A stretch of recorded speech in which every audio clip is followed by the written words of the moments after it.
hello, everyone, this is BadHell24 here, and we are here, the final video in the Pixar Theory 2 playlist before the Baby Smitty Theory.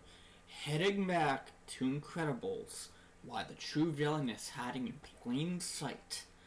This is probably going to go over a lot of what was told in the Incredibles 2 theory, so if you have not watched that, go ahead and watch the Incredibles 2 theory. Get caught up on all these other theories that are in this playlist, and then we'll be able to go live at a later date. And, Baby Smitty Theory, live reaction. It's gonna be fucking insane. However, for now, though, let's wrap up this Pixar Theory playlist to get ready for the big one. The one that will wrap and tie everything together and answer those burning questions that every of these videos left. Let's go. The Incredibles is such an awesome movie. It is. I just can't even. And so is Incredibles 2. I literally just can't even. Yeah, Incredibles is a masterpiece. Incredibles is probably a really fucking good movie. And this was made in 2018, so I mean, still to this day, Incredibles is a good movie. So just cannot even. I make cannot theories, even. Analyze the most can't minute even. detail from a movie that doesn't matter, just so that I can see if a hidden plot element can be extrapolated and then solved through logical analysis. It's fun. So I've done it to my favorite Pixar movie 6 times so far. I've made a video calculating their powers, I've made 3 of my best ever videos dissecting the backstory of the awesome villain Syndrome, and I've also deconstructed a bunch of Syndrome's possible plan with the government in these movies. Incredibles 2 also came out a while back, so I made a cool theory on it, which discussed the secrets of the movie's villain, but today I've found a lot of evidence for a long-held theory I've had about this movie's government, which was only further proven by Incredibles 2. So today, I shall finally share it with you all. Incredibles 2 bringing out some lore that will help Incredibles 1. Because Incredibles 1 and 2 happened in the same timeline, so, I mean, it's only a matter of time before we find things in the second movie that tie to the first movie directly. Hello, I'm the Theorizer, and what am I going to look into today? What specifically? Well, the nitty-gritty details of the illegalization of superheroes is something to be theorized on. Rick Dicker is the lawyer who works with the National Supers Agency, and he helps all the supers with their legal trouble. I mean, we in know the second movie, he confirms that politicians are obsessed with squashing superheroes. I personally believe it's because they want to be seen as the most powerful people in the world. They don't want people with physical strength to trump their political abilities, and so the first and most crucial point of my theory is that I'd go so far as to say that some villains, such as maybe the Underminer or Bon Voyage, are actually created by the government to try and eradicate superheroes. And again, again, already starting off the pause here, that is not too crazy to think about, because if you look in the context of Incredibles 1 and 2, especially Incredibles 2, he is part of the government, and they are anti-super, meaning that they are against supers being in their world. They don't want these people with, like, these incredible strengths and incredible powers to trump their own power. They don't want to feel like they are inferior to supers. So it wouldn't be out of the question for them to artificially create villains just so that they can knock supers down a peg or two. It makes sense. It makes perfect total sense. Because why would a government just be okay with people that are higher up than them and more powerful than them? Just makes no sense. They want to make sure that they are the most powerful system in the universe, or the world in this case, instead of just being underneath supers. So they create villains to then be above supers, so that supers get knocked down. Pretty simple. Said in my Syndrome series, the government didn't know a whole lot about Syndrome's true plans, but obviously. They still really did let most of it kind of just slide. These villains are built for supers to slip up. crime is clearly at an all-time high without supers being legal, and it's obviously because of a failing government, intentionally or not. Rick Dicker is, or was, the lawyer representing the superheroes. He is the NSA's main legal representative, and he's erased the memories of many people who've discovered the identities of supers. Yes! That is exactly, yeah. We see that in Incredibles 1. He's erased the memory of a bunch of people, including this bitch, who is, I think, part of the Jack Jack short. I wonder if Theorizer is going to go into detail about that and talk about that, because I feel like the Jack Jack short also reveals quite a bit about not only the Park family, but Jack Jack himself. I feel like he's going to go into detail with that and kind of nitpick apart that, because I feel like that's the key part in the lore behind the Incredibles. I wonder if he's going to go into that. Incredibles even explained how Rick erased the memories of tons of friends and apparently even family in the past. Also, I'm sure that whatever mysterious action forced the Incredibles to move at the very beginning of the first movie would have been erased from the minds of civilians as well. In regards to Rick and the government, something quite intriguing is Kari, yes, the babysitter. Rick Dicker found her, knew of her memories of Jack Jack's... Thank you! Thank you, someone mentioned it, and it was Kari.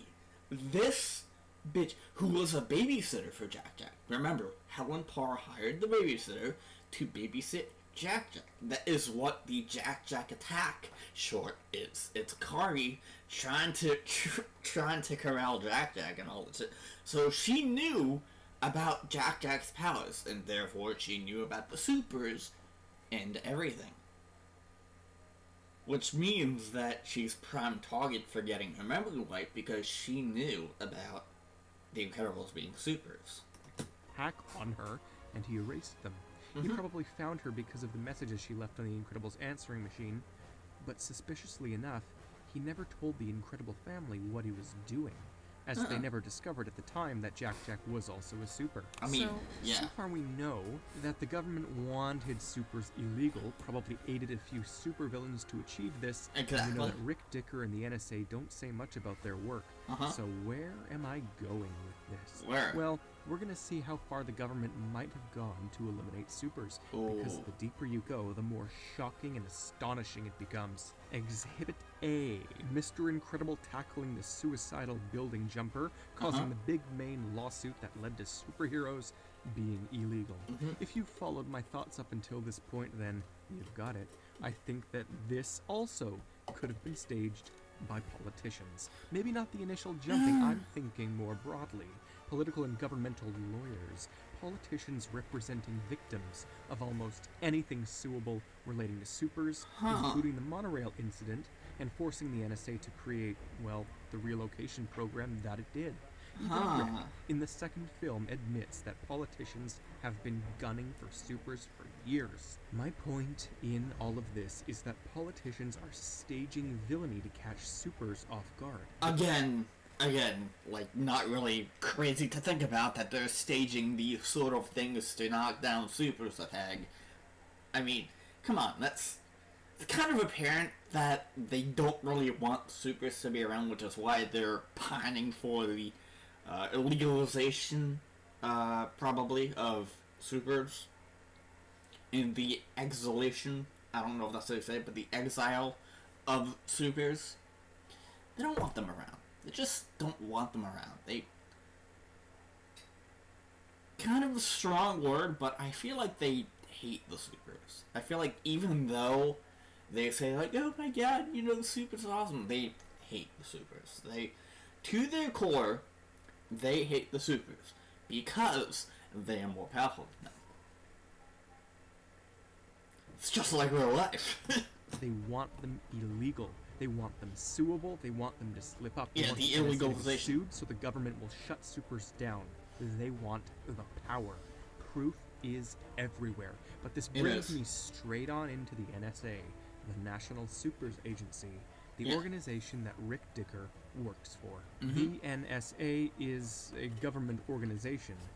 The same American government that we just established is notorious for sabotaging superheroes. So why did they If make the this NSA? tie exists, and it does, could the NSA be a friendly disguise for an organization that is built to suppress superheroes into irrelevancy?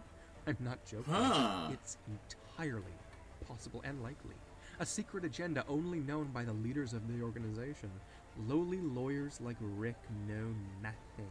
All they do is erase memories and relocate the people they swear to protect. Suppression of supers. So he's saying that the real villain of the movie is actually the agency that is sworn to protect supers. Because they're run by the same government that wants to illegalize supers. I mean, an agency that is sworn to protect supers being controlled by the same government that wants to illegalize them, that's a conflict of interest, you know? That's a straight conflict of interest. So it's not entirely out of the question, again, that they created this as sort of like a facade, a fake front, to get all these supers in, only to then just, you know. A no supers agency. A plan to relocate and rid supers from the limelight to rise politicians Of from course. the ashes of a criminal society so that yeah. they can swoop in, save the day, and put an end to the crime they've created. Mhm. It's a lot like Syndrome's plan when you think about it. Everyone suffers from hero syndrome in these damn It movies. is. And if you think this is deep, get a load of this shit. What's even more suspicious is that Frozone says to Helen and Bob that Winston was trained under Dicker? Hold the friggin'... Okay, so... Huh? Wait, that puts a bit of a jam in the Incredible 2 theory then, right? Well, maybe it doesn't. Because that would make sense that Mr. Dever is an evil villain. Because he worked under Dicker, the person that made the NSA, and the person that's part of the government that wants to illegalize supers.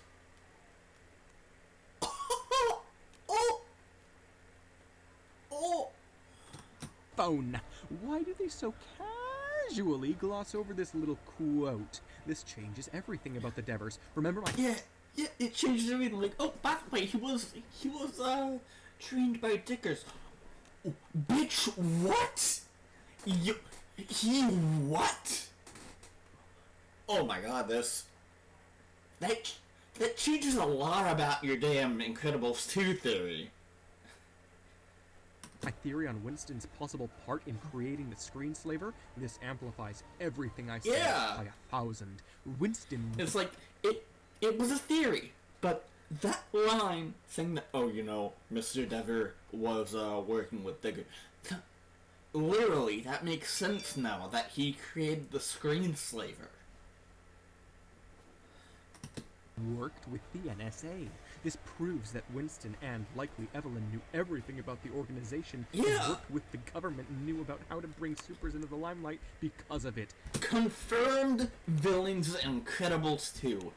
God damn, I love theories. This is so incredibly key. Okay. It is. Okay, I'll take a pill to chill. I do hope you all know what this means. Not only does Winston know all about the NSA and how supers are built, all of it, but it also means that the NSA's benefactor was, most likely, none other than Daddy Dever. Yeah. I'm finally close to solving the death I promised I'd solve back in June. I can feel it. Their tie to supers is deeper than ever. Daddy Dever ate the supers, paid money to help the organization, and it was likely his money behind the relocation program.